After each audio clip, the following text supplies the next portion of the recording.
وہ لشکر کیا ہی خوب لشکر ہوگا۔ کہا جاتا ہے کہ سلطنت عثمانیہ کے عظیم سلطان محمد فاتح رحمت اللہ کی والدہ محترمہ سلطان کے بچپن میں ہی قسطنطنیہ یعنی استنبول فتح کرنے کی تربیت کیا کرتی تھی۔ روزانہ فجر میں سلطان کا قسطنطنیہ کی طرف منہ کر کے کہا کرتی کہ بیٹا تم نے اس شہر کو فتح کرنا ہے۔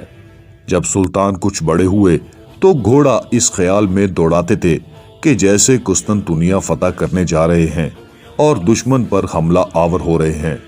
پھر آسمان و زمین نے اس عظیم ماں کی تربیت کا اثر دیکھا کہ صرف 21 سال کی عمر میں سلطان محمد فاتح نے روم کے صلیبوں کا غرور اپنے گھوڑے کے سموں تلے رونٹ ڈالا اور قسطنطنیہ فتح کر۔ یہ کیوں ہوا، کیسے ہوا؟ کیونکہ اس وقت کی مائیں اپنے بچوں کو گھٹی میں ہی جہاد و شہادت کی لوری دیا کرتی تھی۔ بچے بھی جوان ہو کر ماؤں کے دودھ کا اور ان کی لوریوں کا حق ادا کیا کرتے تھے، مگر آج کا بچہ پیٹ میں ہو ماں تب بھی دین سے دور، پیدا ہوا تب فلموں ڈراموں کا ماحول۔ تو ایسی صورت میں بچہ اداکار و فنکار و سنگر و ڈرامے باز تو بن سکتا ہے مگر مجاہد و غازی نہیں۔ یہی وجہ ہے ایک عرصہ بیت گیا مسلمان کوئی فتح حاصل نہ کر پائے۔